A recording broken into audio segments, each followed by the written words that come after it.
This test can be helpful because it indicates whether the cause of ultrafiltration failure is a consequence of the transport status or whether it isn't. This slide's taken from Simon Davis's work in the Stoke cohort study, and you can see patients are there mapped according to their ultrafiltration on the vertical axis and their DP creatinine ratio and the peritoneal equilibration test on the horizontal axis. In the green area are people who've got adequate ultrafiltration, and in the red area are those who've got poor ultrafiltration. So in this particular study, patients are using a 2.27% glucose bag, and ultrafiltration failure is defined when the volume is less than 200 mils. But using a 386% bag, that would be 400 mils. So in patients who've got ultrafiltration failure, but they don't have a DP creatinine ratio of greater than 0.6, then they're likely to have mechanical failure or catheter flow problems. So it is helpful in the diagnosis of catheter flow problems. Interventions to resolve catheter flow problems. This depends on the underlying cause. So if the catheter has flipped out of the pelvis, it is possible to reposition it using a guide wire under sterile technique, sterile conditions, and radiologists can commonly do this, interventional radiologists. In our experience, commonly the catheter flips back to its previous position. If the catheter position is satisfactory in the plain abdominal film, then there may be another reason. And the laparoscope is very useful to determine, for example, whether the catheter is wrapped in omentum or other intra-abdominal structures such as fallopian tubes, or whether there are adhesions or other components that require attention. And these can be achieved through the laparoscope. If none of these work, then it may be necessary to replace the catheter. Management of catheter migration, what's best? So this is a table which shows different interventional techniques, radiological manipulation, laparoscopy, or laparotomy, with the advantages and disadvantages. Radiological manipulation, of course, is the easiest, doesn't require an anesthetic, but it's operator dependent, and you may require to remanipulate. Laparoscopy, much more complicated, but it enables diagnosis and something to be done about it. And the catheter can be repositioned as well, if necessary. But it requires a general anesthesia and expertise with this technique. Laparotomy, again, general anesthesia, examination as to the cause can be identified, the catheter can be replaced.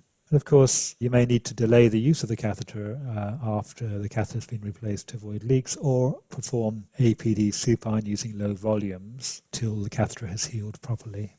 So this slide just summarizes the sort of findings that you might find where there's catheter malfunction using the laparoscope. And in this study, for example, they found that there were adhesions that need to be lysed, adhesiolysis, that the omentum could be removed and repositioned, that there was catheter kinking, a whole range of different causes were identified and interventions were undertaken. So it does show the real advantage of the laparoscope in this regard.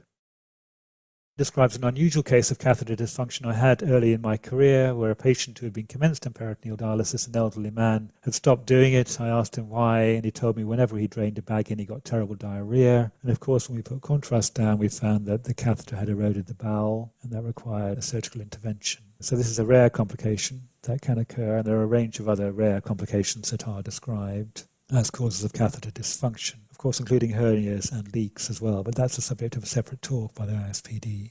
So thinking about peritoneal dialysis catheter dysfunction, this is important because it impacts on patient experience and the success of PD as a therapy. The response to catheter dysfunction depends on its cause, and care needs to be taken to diagnose the problems promptly and accurately.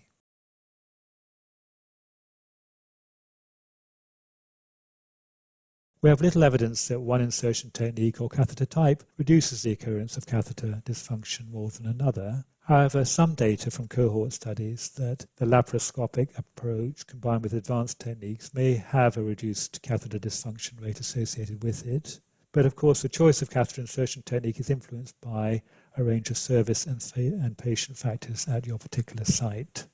And here's a table taken from the latest ISPD guideline on creating and maintaining dialysis access, and it shows that for those suitable for general anesthesia, one might make a choice of technique based on whether there's previous major abdominal surgery or history of peritonitis. So people who've had previous abdominal surgery, you would consider using the advanced laparoscopic technique or open surgical dissection. But with those with no previous abdominal surgery, all techniques are possible. And for example, in addition to the laparoscopic techniques or open surgical techniques, you could use the peritoneoscope or the percutaneous technique. That's the percutaneous nephrological catheter insertion technique. And then in those only suitable for local anesthesia, then one's much more limited. And here, really, the percutaneous technique, image-guided, potentially beneficial, and also the peritoneoscopic technique, or indeed the percutaneous technique without image guidance, widely used in many centres. Those who've had previous abdominal surgery, regional anaesthesia will be required with an open surgical dissection. The final slide just shows the audit of peritoneal dialysis catheter procedures based on the latest guidance, and we recommend audit carried out on a regular basis with the whole team documenting all catheters inserted at that site and their outcomes and their complications. We would expect catheter patency of more than 95% at 1 year for laparoscopic insertions and 80% for all other catheter insertions. And it would be important, of course, to adjust for other causes of people coming off PD, for example, transplantation or transfer to HD for other reasons. And then we've also listed acceptable complication rates for the audit. And then also it's important that catheter leaks are considered in the context of whether the catheter is used early or after 14 days. Catheters can be used early, but they should be used with a careful approach, patient being used supine with low volumes, and there are various protocols around that. Many thanks for listening to my talk. I'll be very happy to answer any specific questions that you might have. Have a great day.